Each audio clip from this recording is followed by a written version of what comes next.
214 berdasarkan 214, maka ada dua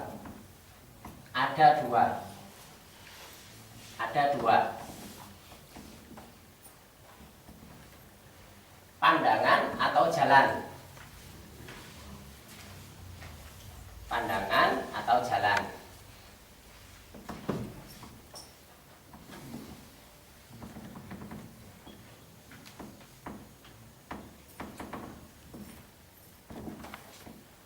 Bagi pendidikan.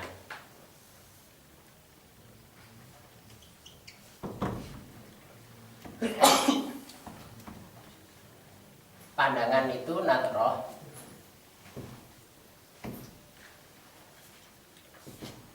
Ini dua. Pendidikan. Robun. Jalan sabil.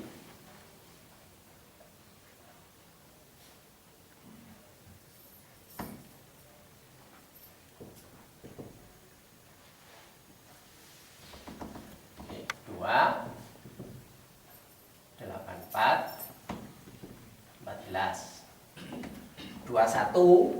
21 dikali 4 itu 84. Ada dua pandangan terhadap apa? Terhadap tipologi. Dua tipologi dari juz 15, yaitu pribadi. Yang pertama, pribadi. Simbol pribadi adalah alif, angkanya 1. Pribadi. 1 sama dengan akad. Pribadi juz 15.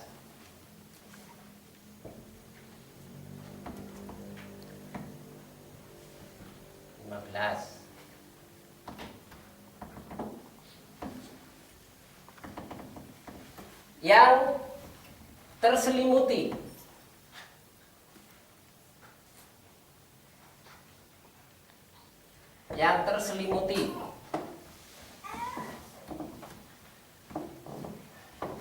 Bagian surah 18 dari juz 15 itu adalah ayat 1 sampai 74. 74 itu al-mudaththir, yang berselimut.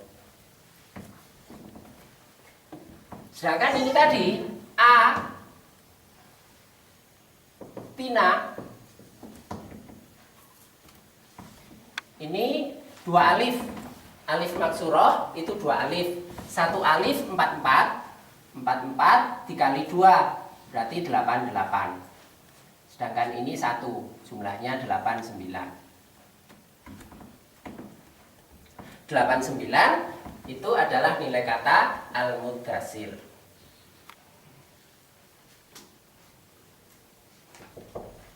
Al-mudaththir, angkanya 89. Alifnya pribadi yang berselimuti, al-mudaththir. Dalam kegelapan, terselimuti dalam kegelapan.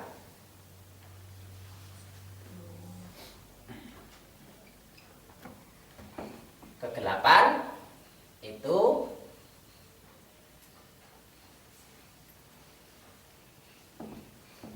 matluman.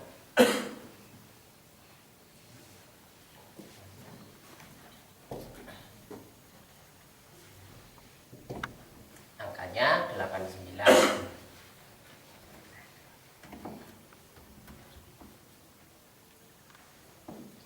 Pribadi juz 15 terselimuti, tertutup dalam kegelapan dan menginginkan.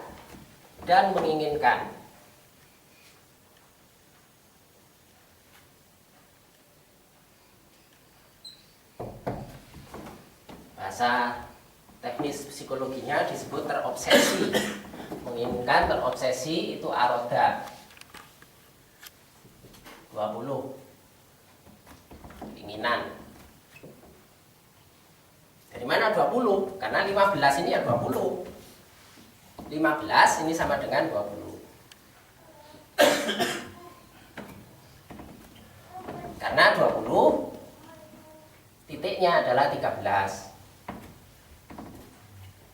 Jadi 20 itu sama sama dengan 15. Jadi pada 15 itu yang ada itu adalah adanya keinginan yang kuat. Keinginan yang kuat itu yang sering jadi ekstremis. Ekstremis mencari kekuasaan, ekstremis pada spiritual.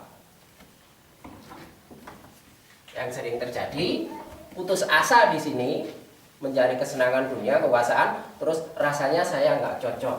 Rupanya saya memang disediakan oleh Allah, diarahkan Allah untuk ke arah rohani saja, maka dunia ditinggalkan.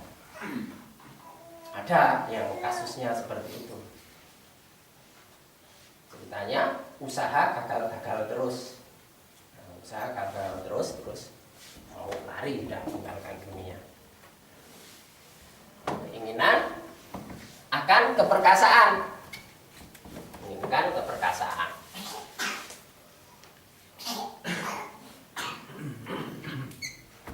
Ingin memperoleh sifat Al-Aziz. 101. Ini jumlahnya 315. 315. Kemudian pribadi yang kedua, pribadi alif angkanya 1 15 15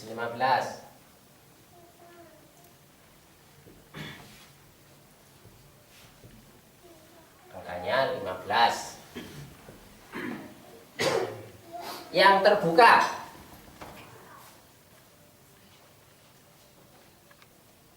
terbuka. Jadi kalau ini utuh bunyi dan pribadinya jadi satu. Sedangkan yang terbuka pribadinya sudah dilenyapkan. Dia sudah masuk dunia fana. Dia memfanakan diri. Akunya dihilangkan. Terbuka itu adalah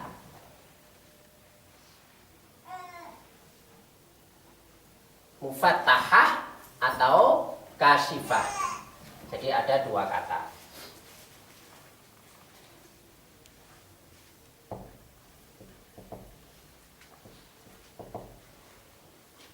Atau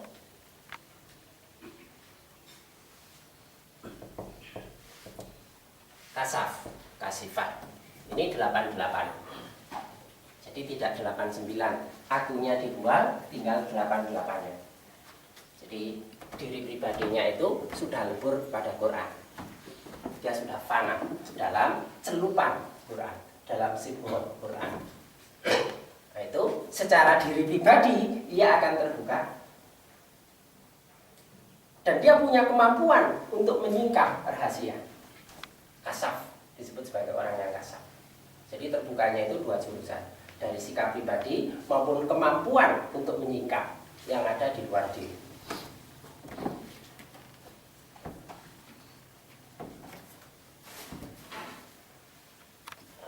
Dari dasar lebur itu dirinya tidak hilang sepenuhnya, tetap ada. Fana itu tidak hilang seluruhnya, tapi tetap ada. Nah, karena itu terbuka itu membuat dia terterangi. Terbuka atau mendapat cahaya, terterangi, munir.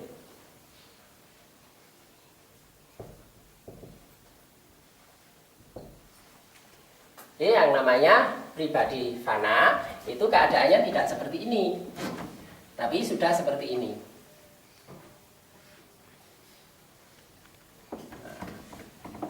Tampak tidak ada, tapi sesungguhnya tetap ada. Tampaknya tidak ada, tapi sesungguhnya tetap ada. Dimensinya itu. Kalau sulit nangkap, sementara nggak usah dipikirkan dalam-dalam dulu. Ya, kalau nggak bisa nangkap, sementara nggak usah dipikir dalam-dalam. Oh, bosnya ngono. Apa itu alif titik-titik sih nggak boleh sih angel. Nanti aja. Ini harus apa itu? Tahajudnya kenceng dulu untuk bisa nangkap. Orang tahu tahajud orang ngerti. Wes saya yakin orang ngerti.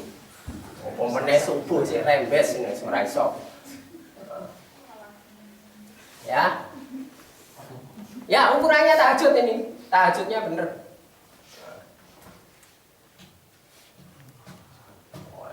Cek model subuhe rangkep duha ora iso. Cari cek efisien kudune. Salat subuh korden ditutup, mari ngono dibuka salat duha. Modele ngono ya ora iso.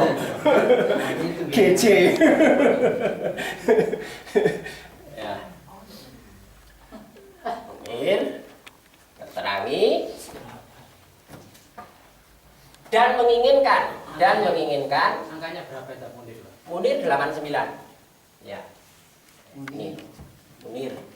Ini jadi kalau 88 itu lenyap, tapi sesungguhnya ada 88 tapi juga 89. Kalau ini kekeh ini tetap akunya itu ada. Tapi kalau yang ini ada saatnya dia meleburkan akunya, dihilangkan sifat akunya. Tapi ada saatnya akunya ditampilkan.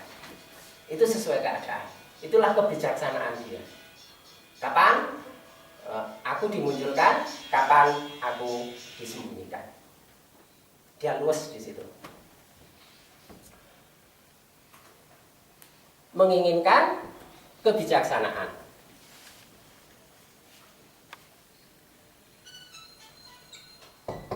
Aroda 20 kebijaksanaan.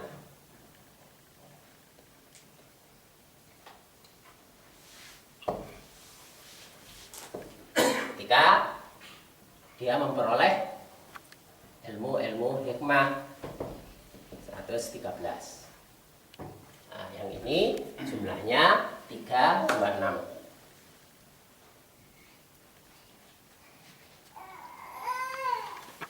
Silakan dibaca surah 3 ayat 15 dulu. Baru nanti surah 3 ayat 26. Bagaimana perbedaan sikap antara dua tipe ini?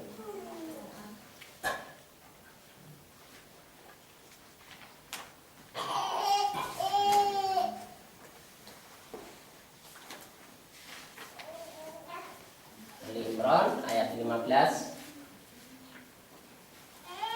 Surah 3 ayat 15. Katakanlah, inkah aku kabarkan kepadamu apa yang lebih baik dari yang demikian itu? Untuk orang-orang yang bertakwa kepada Allah, pada sisi Rabb mereka ada surga yang mengalir di bawahnya sungai-sungai. Mereka kekal di dalamnya. Dan mereka dikaruniai istri-istri yang disucikan serta keridhaan Allah, dan Allah Maha melihat hamba-hambanya. Ya. 3:15. Inginkah aku kabarkan yang lebih baik dari demikian itu? Apa demikian itu? Demikian itu penjelasannya pada ayat sebelumnya. Karena ini rangkaian dari ayat sebelumnya. Nah, dari yang demikian itu difahami dari ayat sebelumnya, yaitu surah 3 ayat 14.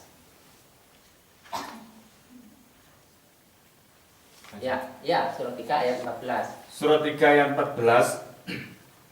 Dijadikan indah pada pandangan manusia kecintaan kepada apa-apa yang diingini, yaitu wanita-wanita, anak-anak, harta yang banyak dari jenis emas, perak, kuda pilihan, binatang-binatang ternak, dan sawah ladang. Itulah kesenangan hidup di dunia, dan di sisi Allah lah tempat kembali yang baik, atau surga. Ya. Ini tadi sesuai di sini. Yang dikejar adalah kesenangan dunia. Tetapi dia diingatkan ada yang lebih baik dari itu. Nah, maukah kamu? Maukah aku kabarkan? Ini tawaran. Jadi saking orang gelem diperintahi lho. Ya. Jadi carane ngono. Gelem awakmu. gelem awakmu. Enggak perintah langsung. Dan itu ditunjukkan hujah, ada dalil bahwa yang dia pegang itu tidak sebagus yang ini. Apa? Zuyina linnasi hubus syahawati minan nisa'i wal banin dan seterusnya. Itu semuanya adalah kesenangan dunia, dijadikan indah dalam pandangan manusia, yaitu dari wanita, anak, dan harta. Baik itu emas, perak maupun binatang ternak. Nah, itu semuanya adalah sebagai kesenangan duniawi. Jadi yang pertama itu punya kecenderungan duniawi. Tetapi perlu diarahkan dengan pengkhabaran melalui perbandingan yang lebih baik dari itu. Maukah aku kabarkan yang lebih baik dari itu? Yaitu ketika engkau bertakwa kepada Allah, kemudian surga bagi yang bertakwa, maka yang bertakwa itu akan mendapat surga yang mengalir sungai-sungai di dalamnya. Berarti ada kesegaran. Sungai ini simbol kesegaran. Sesuatu yang akan menyegarkan hidupmu. Ini 89 ini kesegaran Al-Fajr. Pilihan hidup yang akan menyegarkan hidupmu. Surga yang mengalir sungai-sungai. Kemudian istri yang suci sebagai simbol kenikmatan yang sejati. Dan ridho Allah sebagai simbol kedamaian. Kalau sudah dapat ridho Allah, maka hidup orang itu menjadi damai. Jadi ditawarkan 3 hal untuk menyaingi, untuk dipersandingkan dengan obsesi terhadap wanita, anak, dan harta. Yaitu 3 hal: surga, istri yang suci, dan ridho Allah. Tuh. Ini nyangkut gaya mengajak, perintah secara halus. Jadi yang kaku pun, yang tersesat pun, itu tidak bisa didekati dengan kekerasan. Nanti ada penjelasannya, harus dengan suara halus, lembut, itu ada. Nah, sekarang yang kedua itu tipe yang kedua, penjelasannya di surah 3 ayat 26. Ini adalah orang yang sudah memiliki kesadaran tinggi akan kedudukannya di hadapan Allah. Ini tipe yang kedua. Nanti cara menghadapinya berbeda antara yang pertama dengan yang kedua. Surah 3 ayat 26. Katakanlah, wahai Rabb yang mempunyai kerajaan, Engkau berikan kerajaan kepada orang yang Engkau kehendaki, dan Engkau cabut kerajaan dari orang yang Engkau kehendaki. Engkau muliakan orang yang Engkau kehendaki, dan Engkau hinakan orang yang Engkau kehendaki. Di tangan Engkaulah segala kebajikan. Sesungguhnya Engkau Maha Kuasa atas segala sesuatu. Ya, ini orang yang sudah punya kesadaran bahwa kekuasaan itu adalah hak mutlak Allah. Akan diberikan pada siapa yang dikehendaki oleh Allah. Allah akan memuliakan orang yang dikehendaki dan akan membiarkan hina orang yang dikehendaki. Di tangan Allah segala keputusan. Dia punya kesadaran seperti itu. Karena itu namanya kekuasaan, tidak menjadi kejaran.